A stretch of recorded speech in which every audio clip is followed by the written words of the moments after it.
Hi, I've been working on my Boba Fett helmet for a few days now, and he's at the unmasking stage, so I thought I'd unmask this bad boy. Never done a video like this before, but I thought, why don't I film it, see what happens. It's a rainy Saturday afternoon, so there's not much else to do.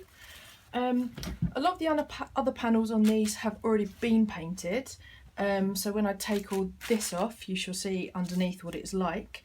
This morning I've painted the mandibles. They've got about 4 layers of masking fluid on, so it'll be interesting to see what they look like once all that comes off. So I thought it might be interesting to film the reveal. It might also be thoroughly boring, but I thought I'd give it a try. So all of these, they're not totally finished. There'll be a little bit more to go on top once all of this is done. Do a bit of topical painting as well. That's the stage they're at the moment. I've also not actually painted the ears yet. So the ears, the kill stripes and the rangefinder are the last bits to do, saving the kill stripes for last, because I think that would be quite a nice kind of finishing touch. So let's take this off.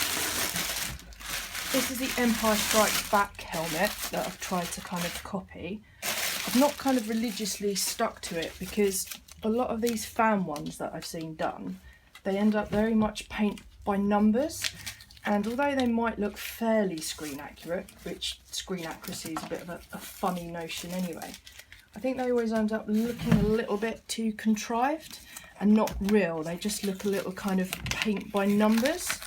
So although I've tried to kind of stick mainly to the right placement, it's not 100% paint by numbers accurate, which is fine because that's not what I was aiming for.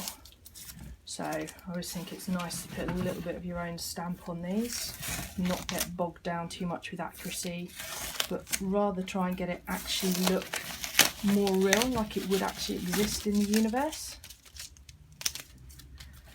So as you can see here, I've painted these other panels. I tried a little different technique on the back, painting more topically, to see if there was a way around doing it better than all the layering. But personally, I think the long way around on this did actually work a little bit better. So I did change what I did slightly. So let's get all this off.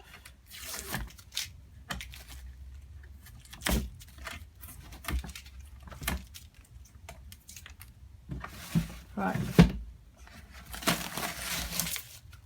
so I'm going to peel off the masking fluid. I've got several layers of it under here. It's a bit of a funny way of painting because you don't know exactly what you're going to get until you peel this off. So you've got the silver layer, a grey layer, a dark red layer, and then this top red. So it's a little bit case of just peeling it off, a bit time consuming, probably boring video on earth. So this is going to be a little bit of a surprise to me what this looks like as well, because you can never quite tell. But what you see under here isn't the total finished article yet either, because what I will do is paint topically on top. So where there's little grey bits in these areas, I'll kind of paint them on top, because to mask all them out just is ridiculous.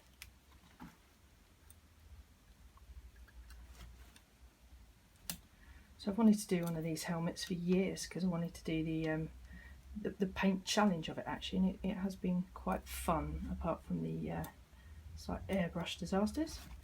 But back on track now. So this masker is basically just latex with a bit of colour in it, just so you can see where you've put it. There might be some areas where it peels off not exactly as hoped, but then you can paint back on top of it.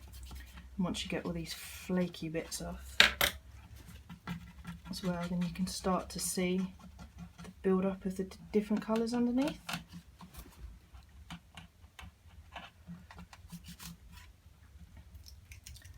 So it's a little time consuming. It's also quite enjoyable peeling all the latex off. Very good technique for getting all this layered aging. Again, these big silver flat areas, are going to go back in and paint a little bit over the top of those as well. So I'm looking forward to getting the keel stripes on, which will go down this side, which will be a nice kind of finishing touch to the piece. Then I've got green acrylic, which will go in for the visor. And then he's going to go pride of place on the shelf upstairs.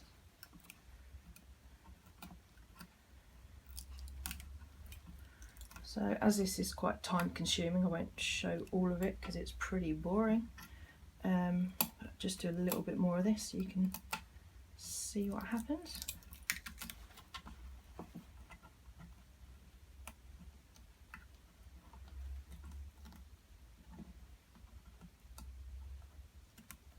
Don't know why I'm doing this all with my left hand, because I'm right-handed.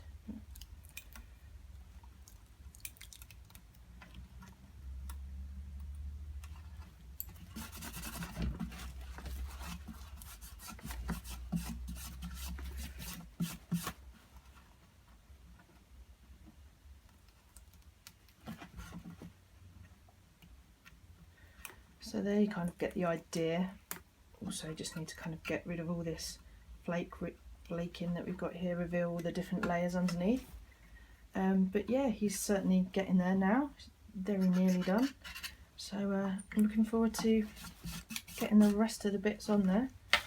But you can kind of see that he is kind of slowly getting there, so it's quite nice when you get to that stage where you actually feel like you've made a dent in it, no pun intended. And the bad jokes are started, so that's time to leave it there.